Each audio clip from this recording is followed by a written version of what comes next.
ನಾಯಕನನ್ನ ಪ್ರಪಂಚದ ಎಲ್ಲ ಕಡೆಯಲ್ಲೂ ಪ್ರಚಾರ ಮಾಡ್ತಾ ಇದ್ದ. ಅವನು ಒಂದು ಕಡೆಗೆ ಹೋಗಿ ನೆಲೆ ನಿಂತ್ರೆ ಆ ಜಾಗಕ್ಕೆ ಬಿಹಾರ ಅಂತ ಕರೀತಾ ಇದ್ದ. ಬಿಹಾರ ಇವತ್ತಿನ ಬಿಹಾರ ಇದೆಯಲ್ಲ ರಾಜ್ಯ, ಬಿಹಾರ ರಾಜ್ಯ, ಅಲ್ಲಿ ಅತಿ ಹೆಚ್ಚಿನ ಸಂಖ್ಯೆಯ ಬಿಹಾರಗಳಿತ್ತು.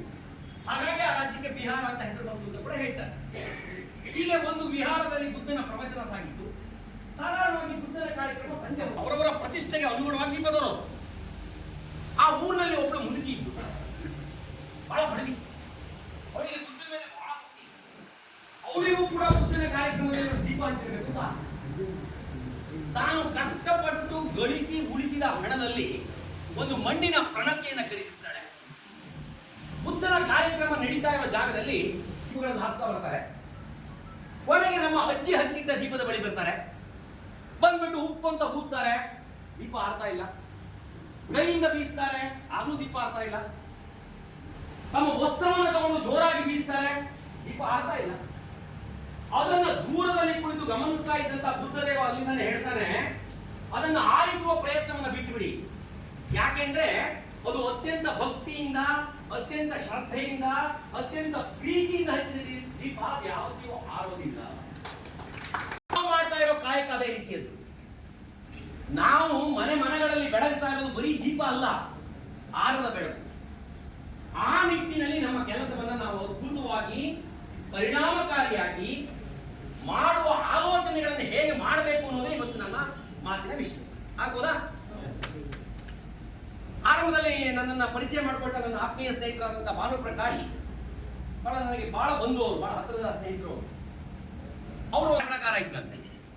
ಅವನ ಭಾಷಣದ ತೀವ್ರತೆ ಎಷ್ಟು ಜೋರಾಗಿತ್ತು ಅಂದ್ರೆ ನಿಮಗೆ ಬಹಳ ಜನ ಕೂತಿದ್ರು. ಕೆಲವೇ ಕ್ಷಣಗಳಲ್ಲಿ ಎಲ್ಲ ಓಡೋದು, ಯಾರೂ ಇಲ್ಲ, ಒಬ್ಬನೇ ಒಬ್ಬ ಹಿಂಗಡೆ ಕೂತ್ಕೊಂಡಿದ್ದಾನೆ. ಇವರಿಗೆ ಇನ್ನೂ ಖುಷಿ ಆಯ್ತು, ಇನ್ನೂ ಅರ್ಧ ಗಂಟೆ ಜಾಸ್ತಿ ಭಾಷಣ ಮಾಡಿದ್ರು.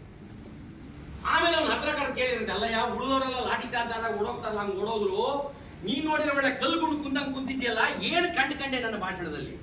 ಅವನು ಹೇಳಿದಂತೆ, ಕಂಡದು ಏನ್ ಬಂತು, ಅಲ್ಲ ಮೈಗೂ ಶಾಮಿಯಾನ ನಂದು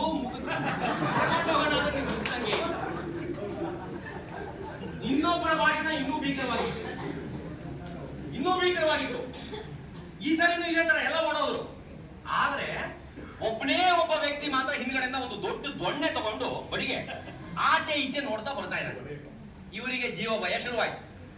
ಭಾಷಣದಿಂದ ಜೀವ ಭಯ ಇದೆ ಅಂತ ಗೊತ್ತಾಗಿದೆ ಅವತ್ತು ಅವರಿಗೆ. ಬೇರೆದೆಲ್ಲ ನೋಡಿದ್ರು, ಆದ್ರೆ ಪ್ರಾಣಕ್ಕೆ ಅಪಾಯ ಅಂತ ಗೊತ್ತಾಯ್ತು ಅವರಿಗೆ. ಅವನ ಹತ್ರಕಾರ ಹೇಳಿದಂತೆ, ಅಣ್ಣ ನನ್ನ ಭಾಷಣ ಅಷ್ಟು ಭಯಂಕರವಾಗಿದೆ, ಹೇಳ್ಬಿಡು, ನಿಲ್ಲಿಸ್ಬಿಡ್ತೀನಿ, ಬಡಿಗೆ ಬದಿಗಿಡು. ಅವನು ಹೇಳಿದಂತೆ, ಬಡಿಗೆ ನಿಮ್ಗೆಲ್ಲ ಸಾರ್, ನಿಮ್ಮನ್ನು ಕರೆಸಿದಾರಲ್ಲ ಅವರಿಗೆ, ನಾನು ಹೊರಟೋಗ್ತೀನಿ ಇವತ್ತು. ಅದರ ಪರಿಣಾಮ ಭಾನುಪ್ರಕಾಶ್ ಮೇಲೆ, ಚಾರುದತ್ತ ಅವ್ರ ಮೇಲೆ ಆಗ್ಬೋದು. ಯಾಕೆ ಈ ಮಾತು ಹೇಳಿದೆ ಅಂದ್ರೆ, ನೋಡಿ ಸ್ನೇಹಿತರೆ, ಅದು ನಮ್ಮ ವೃತ್ತಿಗೆ ಬಹಳ ಬೇಕಾದಂತ ಕಲೆ. ಅದು ಪರಿಣಾಮಕಾರಿಯಾಗಿ ಹೇಗೆ ಮಾಡ್ಬೋದು. ಇವತ್ತೇನಾಗಿದೆ ಅಂದ್ರೆ, ಈ ಭಾಷಣ ಅನ್ನುವಂತ ಅಸ್ತ್ರ ಪುಡಾರಿಗಳ ಕೈ ಸಿಕ್ಕಿದೆ, ನಾಯಕರ ಕೈಗಲ್ಲ. ನಮ್ಮ ದೇಶದಲ್ಲಿ ಇರೋದು ಕೇವಲ